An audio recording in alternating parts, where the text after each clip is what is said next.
Primeiro nós com a paz do Senhor, amém? Quantos são felizes por estarem aqui? Glória a Deus. Este é o lugar ao qual os santos se reúnem para adorar a Deus. Não tem outro objetivo ao qual nos mova até este lugar. O que nos move para este lugar é adorar a Deus. O que nos move para esse lugar é bendizer o seu santo nome. O que nos move para esse lugar é engrandecer aquele que nos salvou. Se nós chegarmos nesse lugar e não fizermos isso, de nada vale o nosso culto. Se nós chegarmos nesse lugar e não lembrarmos de engrandecer a Deus por aquilo que Ele é, não por aquilo que Ele faz, não vale nada o nosso culto. Que hoje nós possamos, a partir desse momento, voltar as nossas mentes, os nossos corações para a grandiosidade do nosso Deus e prestar a Ele honra e glória. Aleluia. Sou grato a Deus pela oportunidade de estar juntamente com vocês mais uma vez. Estivemos no encerramento da Semana da Juventude. Eu lembro desse culto com muita alegria e com muito prazer. É um tipo de culto, Felipe, que é um culto fácil de pregar. A igreja estava em uma sintonia muito linda, nos louvores, nas saudações. A palavra foi só um complemento. Deus fez coisas maravilhosas naquele dia e eu louvo a Deus por estar encontrando vocês mais uma vez, por nos dar a oportunidade de estar novamente junto com vocês. Louvo a Deus pela vida do Felipe, que livrou nós novamente, para que nós pudéssemos estar aqui louvando ao Senhor e trazendo uma palavra de encorajamento, uma palavra de força para a sua vida. Louvo a Deus pela vida do líder desta congregação, os líderes dessa congregação, que o Senhor possa nos abençoar. Louvo a Deus pela vida de toda a coordenação do Campo Maricel, que Deus possa dar sabedoria, graça, conhecimento e possa dar força para vocês seguirem nesta jornada que não é fácil, uma jornada muito difícil, mas que o Senhor nos dê força. Amém? O tema deste culto é até que Ele venha. E nós iremos meditar no texto que nos foi proposto, que está em Hebreus. Se você pudesse colocar de pé e abrir a sua Bíblia, Hebreus capítulo de número 10. Nós vamos ler o versículo 35, versículo 36, 37 até o 39. Hebreus capítulo de número 10, o versículo 35 até o versículo de número 39. Quem achar pode dizer amém. Glória a Deus. O texto sagrado diz assim: não lanceis fora a vossa confiança, a qual tem uma grande recompensa, porque necessitais de paciência, para que depois de haverdes feito a vontade de Deus, alcanceis a promessa. Porque por mais um pouco de tempo, aquele que há de vir virá e não tardará. Ora, o justo viverá pela fé, mas se algum homem recuar, a minha alma não terá prazer nele. Nós, porém, não somos daqueles que recuam para a perdição, mas daqueles que creem para a salvação da alma. Feche os seus olhos nesse momento. Espírito Santo, tu és bem-vindo aqui nesse lugar. Este ambiente, Senhor, ele pertence a Ti. Nós entendemos que nesse exato momento tem uma batalha espiritual sendo travada, a fim, Senhor Deus, de fazer com que nós não nos conectemos, a fim de fazer com que nós não sintamos a Tua presença. Talvez o inimigo, Senhor Deus, tenha lançado pensamentos a fim de desconcentrar os ouvintes que estão aqui nessa noite. Porém, eu te pedi, Senhor Deus, nessa noite, que o Senhor venha blindar este ambiente, que o Senhor venha cobrir este ambiente, e que ele seja inacessível para toda tentativa do inimigo em atrapalhar este culto. Senhor Deus, eu sei que a única coisa que nós precisamos para sairmos satisfeitos aqui nessa noite é da tua presença. Então, Senhor, não nos prive da tua presença essa noite. Nós estamos desejosos pela tua presença. Nós queremos ouvir a tua voz. A tua presença é necessária no meio de nós. Este culto, Senhor Deus, ele terá sentido quando sentirmos a tua maravilhosa presença. Senhor Deus, aqui tem homens e mulheres, jovens, aqui tem crianças, Senhor Deus, ao qual desejam a tua presença. Então, Senhor, tenha graça e misericórdia em nossas vidas e esteja conosco mais uma vez. Prepara, Senhor Deus, os corações que estão aqui para ouvir a tua palavra. Prepara, Senhor Deus, a minha vida para entregar tudo quanto o Senhor tem preparado. Ó Espírito Santo de Deus, controla, coordena, toma o controle nesta hora, para que tudo quanto o Senhor planejou, nós possamos receber. Te dou graças por tudo, em nome de Jesus, amém. Glória a Deus. O livro de Hebreus é o livro que revela a força da fé. O livro de Hebreus é um livro ao qual vai revelar a realidade de um povo que estava enfrentando dificuldades, que estava enfrentando perseguições, que estava enfrentando uma pressão constante, que estava buscando uma saída, que estava buscando alívio, que estava buscando uma forma de escapar desta perseguição. Esta perseguição era a situação dos hebreus. Eles estavam vivendo momentos difíceis e necessitavam de uma ajuda ou de uma palavra. Então o autor aos hebreus escreve a eles para que eles pudessem receber aconselhamento. Ele mostra que as provações que estavam acometendo os hebreus eram necessárias e eles deveriam suportar tudo aquilo em razão da sua fé em Cristo Jesus. Ele aconselha a estes homens e mulheres que estavam ali no princípio da igreja, para que eles não cedessem e que eles se encorajassem e que eles persistissem, resistissem até o dia em que o Senhor Jesus voltasse. É muito difícil nós falarmos de espera, é muito difícil nós falarmos de paciência e resistência para a geração de hoje.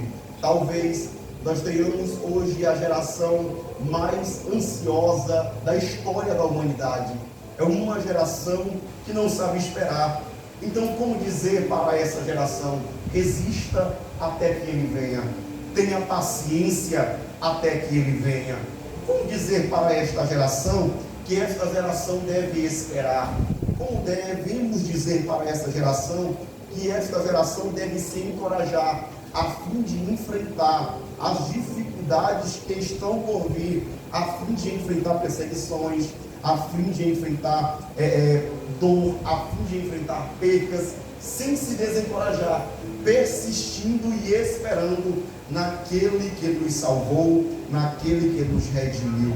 Então, assim como o autor aos Hebreus tinha a intenção de encorajar aqueles irmãos que estavam passando por situações difíceis a persistir e a prosseguir, assim nós faremos essa noite. Nos versículos em que nós lemos, nós vamos ver o autor trazendo 4 encorajamentos para persistirmos até que Jesus venha. 4 coisas, 4 maneiras, 4 formas de nós olharmos para o que está acontecendo. E quando olharmos, nós iremos ter uma visão diferente. E nós iremos nos encorajar e iremos persistir. O primeiro encorajamento está no versículo de número 35. O autor aos Hebreus diz, portanto, não percam a confiança de vocês, porque ela tem uma grande recompensa. Glória a Deus. Confiança pode ser também traduzida como disposição, ânimo ou coragem. Então, quando o autor ele escreve, ele diz, portanto, não percam o ânimo de vocês, não percam a disposição de vocês, não percam a coragem de vocês, porque ela tem uma grande recompensa. nós vamos observar o contexto dos hebreus. Porque os hebreus estavam perdendo a confiança? Porque os hebreus estavam perdendo o ânimo? Porque os hebreus estavam perdendo a coragem? Porque os hebreus estavam perdendo a disposição? Porque eles estavam em um contexto, como já dissemos outrora, de muita dificuldade. Alguns tiveram a sua fé prejudicada pelas prisões. Alguns tiveram a sua fé prejudicada por causa das perseguições, por causa do sofrimento, por causa do desprezo que estavam sofrendo por amor de Jesus Cristo.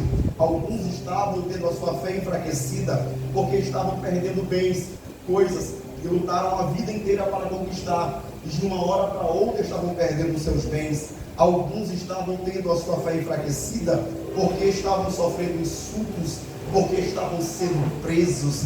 Essa era uma realidade muito difícil, que os fazia questionar: será que devo continuar no cristianismo, ou se devo retroceder e voltar para a cultura do judaísmo, e voltar para a cultura onde eu tenho que derramar todos os anos o sangue de um cordeiro para que os meus pecados sejam perdoados?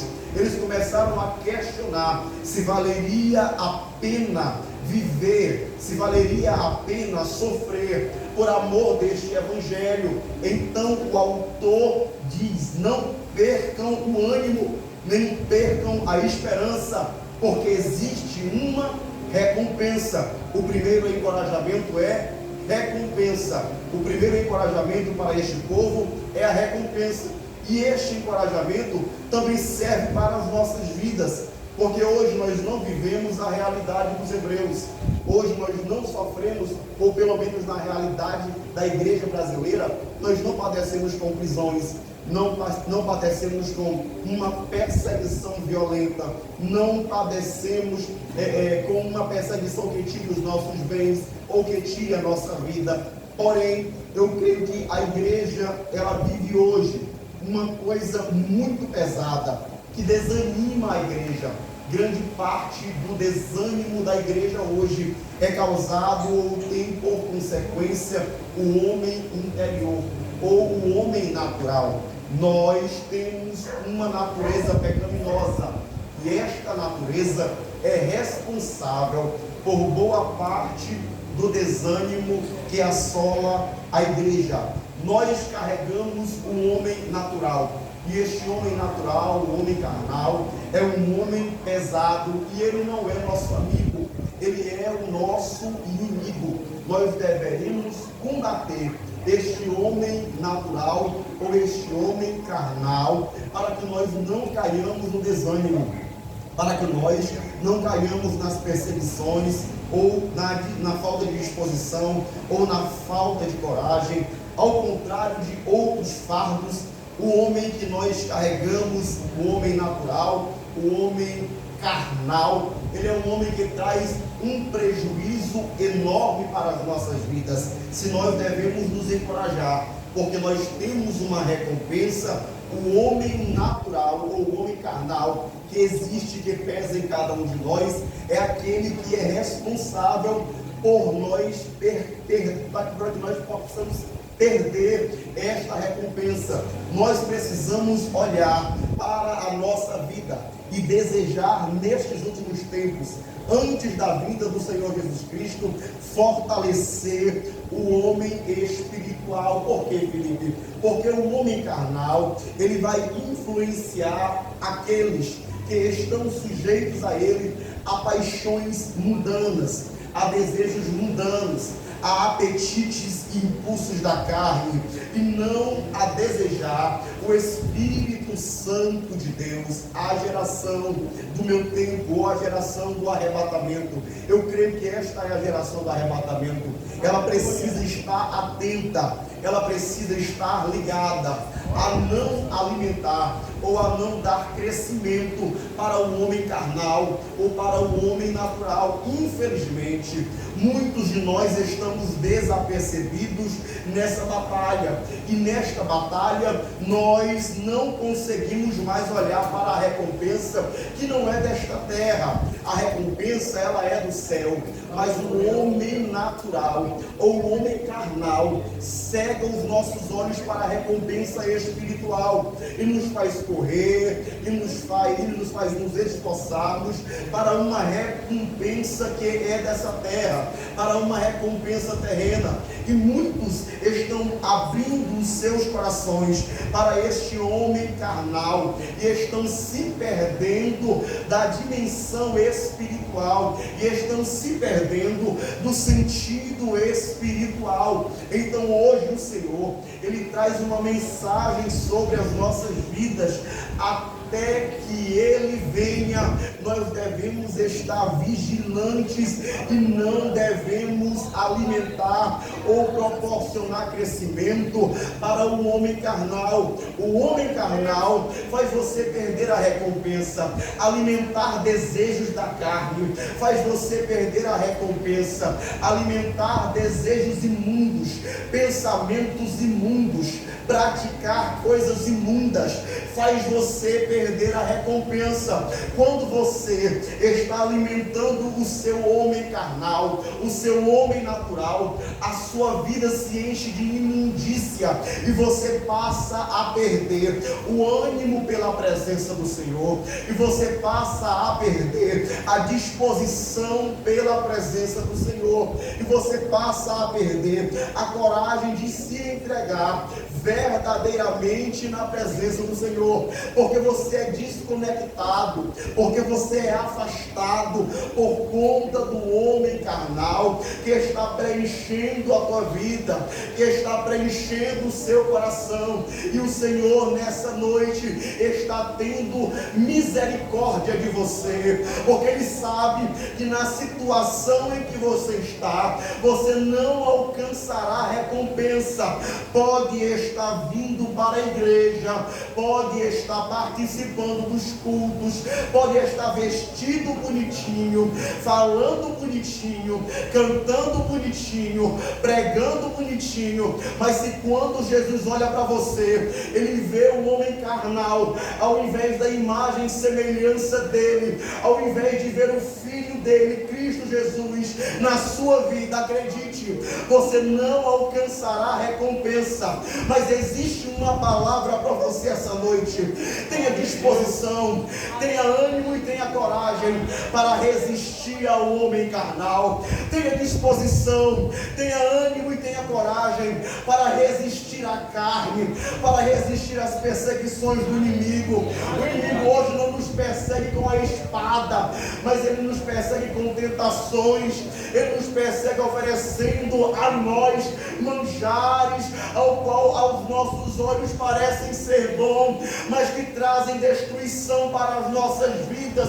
Quantos de nós temos cedido às ofertas do inimigo? Quantos de nós não temos mais a presença de Deus em nossas vidas, porque estamos no meio da congregação, mas quando saímos daqui, estamos sentando na mesa de Nabucodonosor e estamos nos alimentando das iguarias do inimigo, estamos nos alimentando das iguarias do rei. Não tem como sentir a presença de Deus se você não estiver encorajado a enfrentar a sua carne. Não tem como sentir a presença de Deus se você não estiver decidido a eliminar todo resquício de pecado que ainda existe dentro de você, porque o nosso Deus é um Deus santo, e para Ele se manifestar no meio de nós, é necessário que em nós também haja santidade.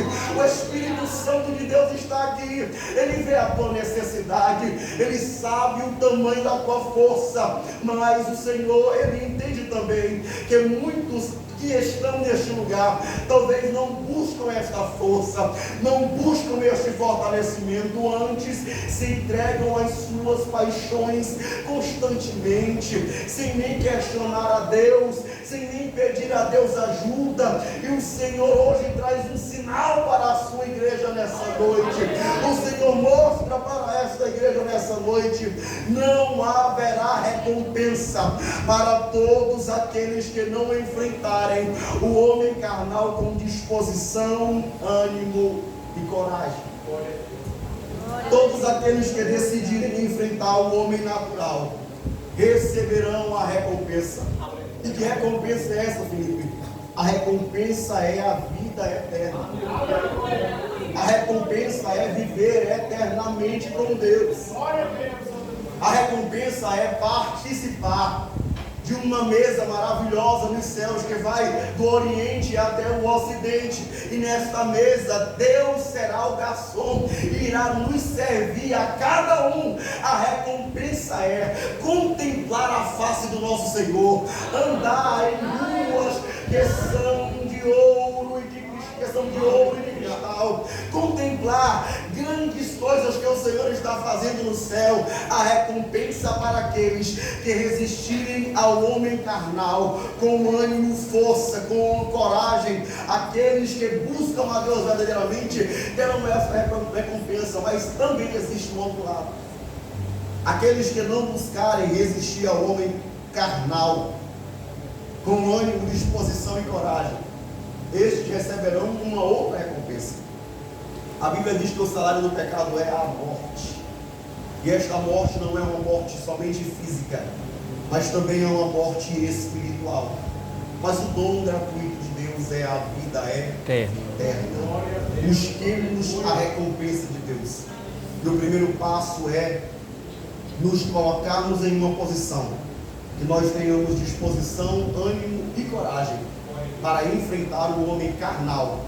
E o que vai nos dar disposição, ânimo e coragem é olhar para a recompensa, que é a vida eterna. O segundo encorajamento, versículo de número 36: vocês precisam perseverar para que, havendo feito a vontade de Deus, alcancem a promessa. Aqui não se trata de recompensa por dedicação ou por renúncia, como é no primeiro ponto.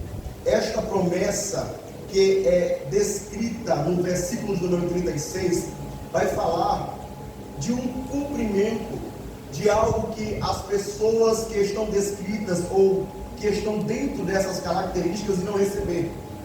Não é por renúncia, não é por dedicação, mas é por aqueles que assumem viver circunstâncias difíceis pelo Evangelho de Jesus Cristo. É para aqueles que se submetem a fazer a vontade de Deus.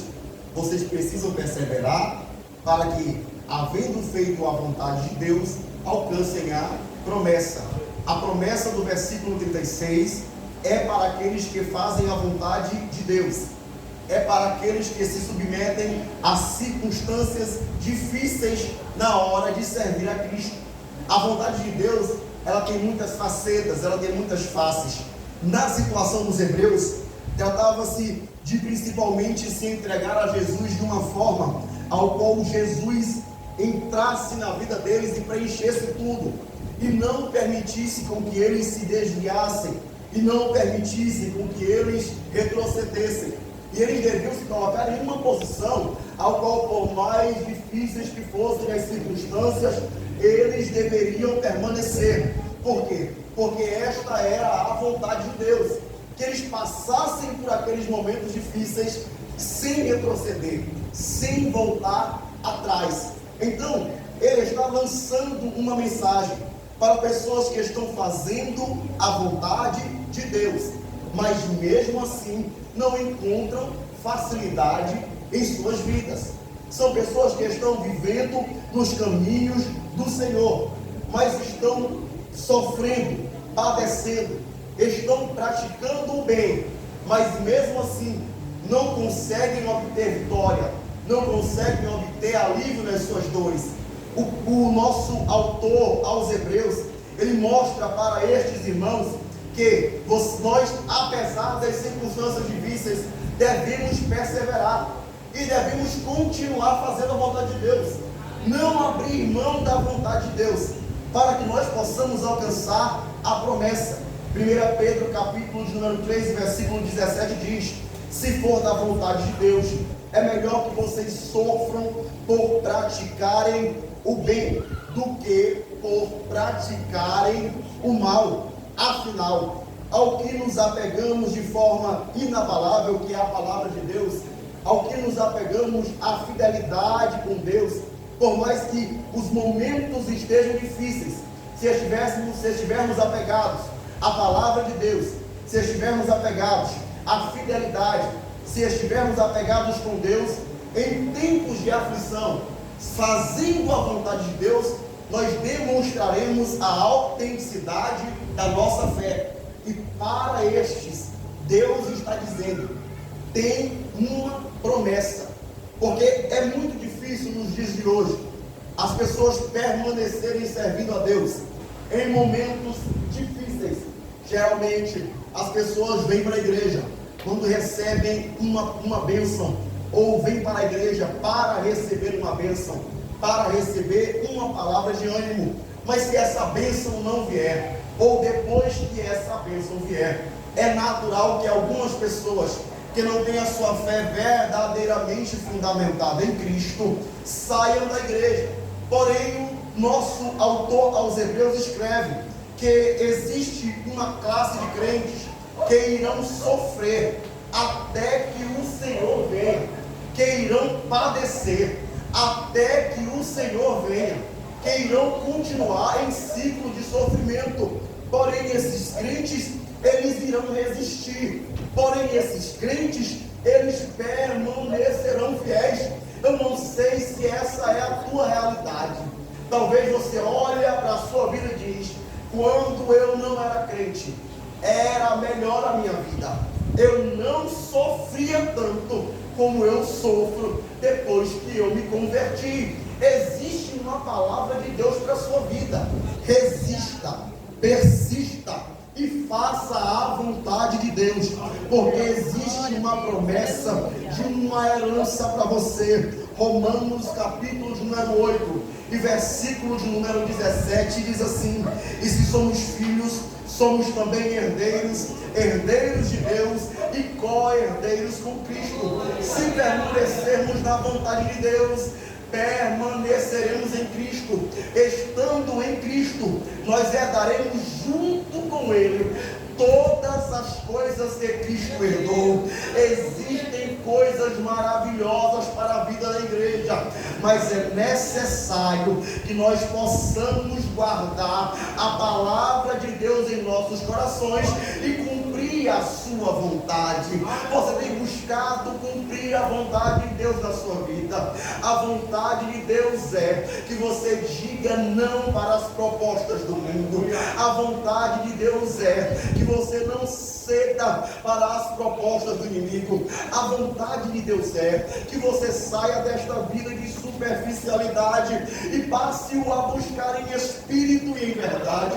A vontade de Deus é que você saia desta vida rasa de quem só vem para a igreja para ouvir a palavra do pastor e se alimenta somente disso a semana inteira. A vontade de Deus é que você saia disso, abra a sua Bíblia na sua casa e comece a se alimentar da palavra do Senhor. A vontade de Deus é que você não ore somente 15, 30 minutos em um momento de oração na igreja, mas a vontade dele é que você dobre os joelhos na sua casa, ao acordar, ao dormir, que você desperte pelas madrugadas. Essa é a igreja que o Senhor vai buscar, uma igreja que está encorajada pela promessa, uma igreja que está encorajada por aquilo que é ouvido da boca do seu mestre, uma igreja ao qual está desejando todos os dias que o Senhor venha, e por desejar todos os dias deseja estar preparada, todos os dias deseja estar adornada, todos os dias deseja estar com as vestes brancas. Aqueles que desejam viver a vontade de Deus certamente herdarão tudo aquilo que o Senhor tem preparado. Porém, aqueles que negligenciam a palavra e a vontade de Deus certamente padecerão, certamente não conseguirão resistir, porque a resistência da igreja está na palavra. A igreja só permanece de pé se viver a vontade de Deus, e só conheceremos a vontade de Deus se o nosso alimento for a palavra.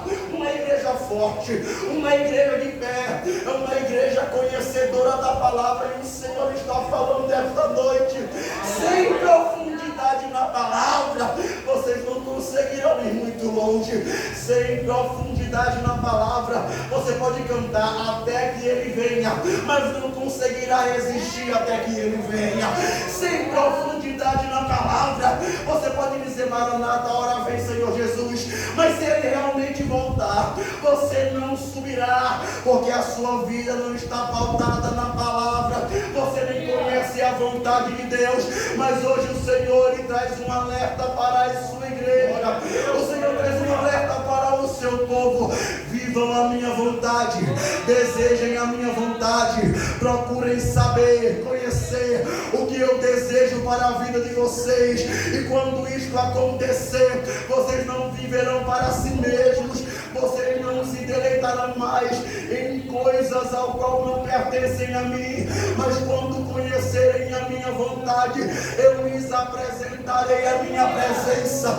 Quando conhecerem a minha vontade, eu lhes apresentarei quem eu sou. E quanto mais você conhecer a Deus, mais você desejará a Ele, e com mais verdade você vai dizer: oh Maranata, ora vem, Senhor Jesus, o nado da minha alma. Este é o desejo, porque eu conheço,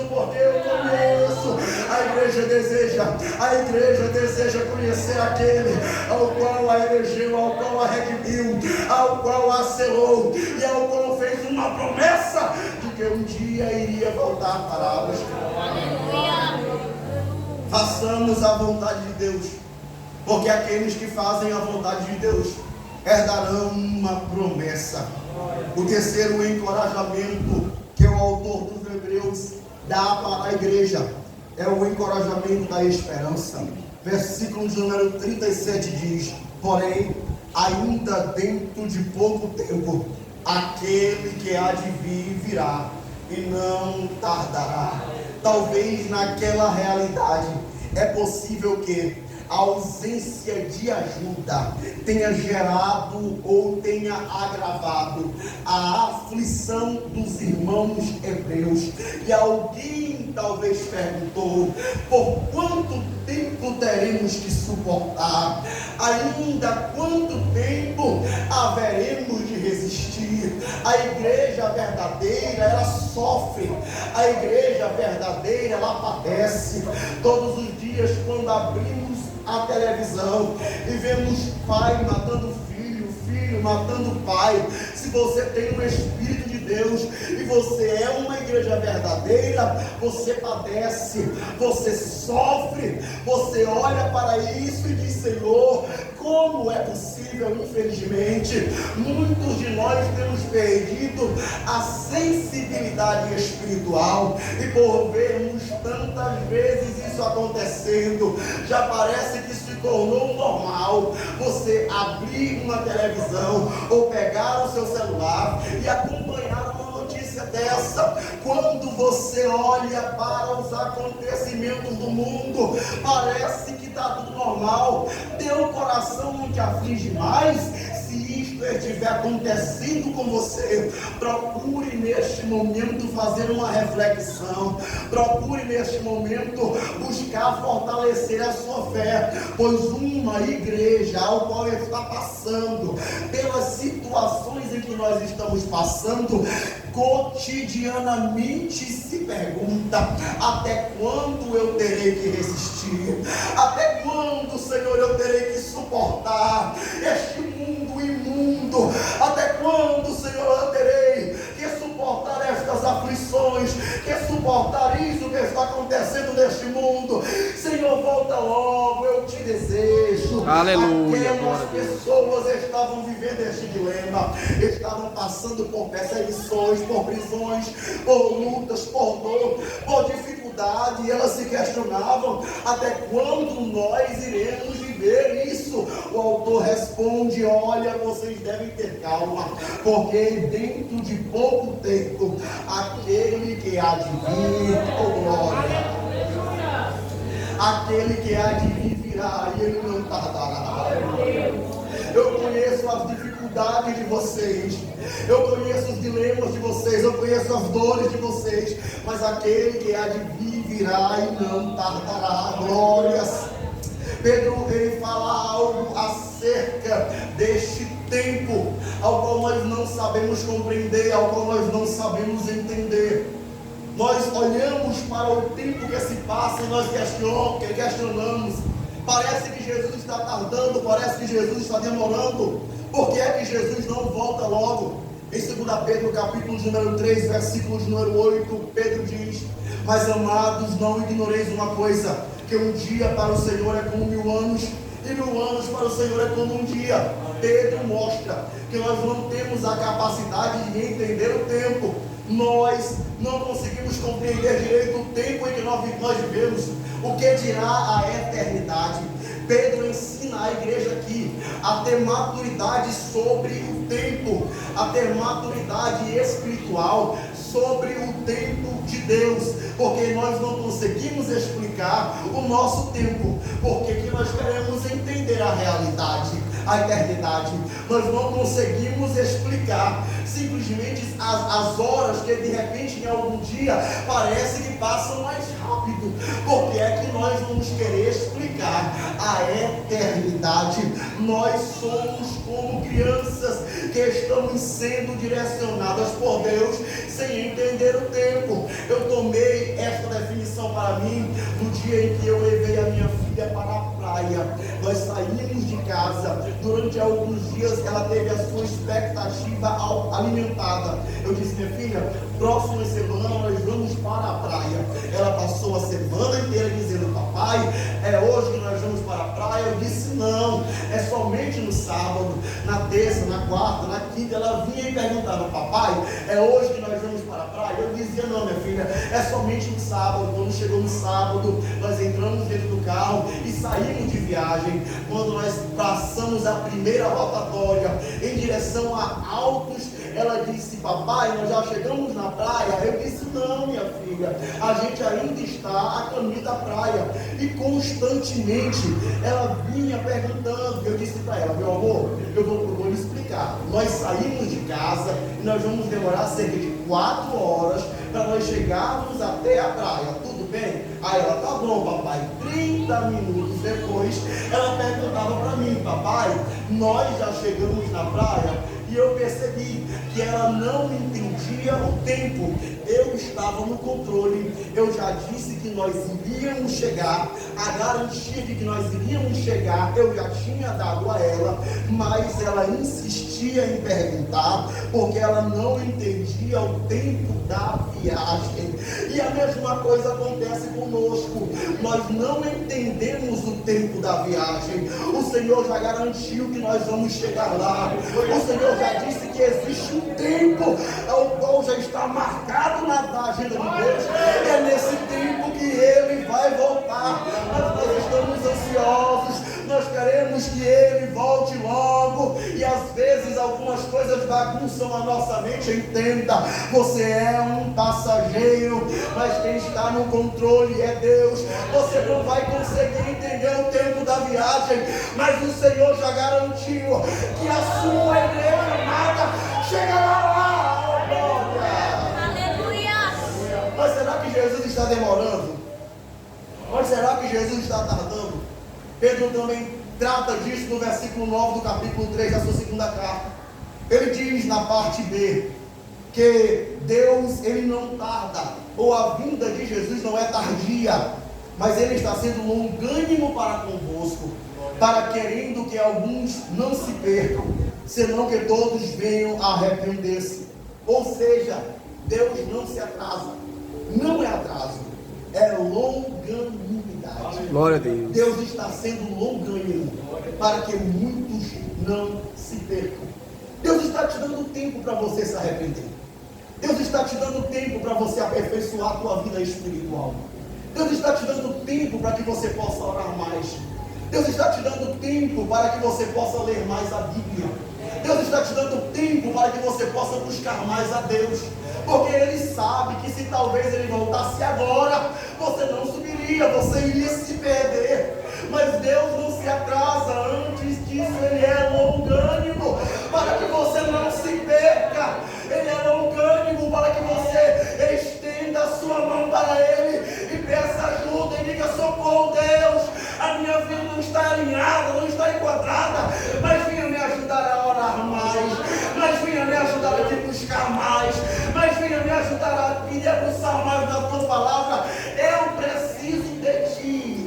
Ele é longânimo e ele deseja te ajudar nessa noite. Fique de pé neste momento. Não é atraso, é longanimidade.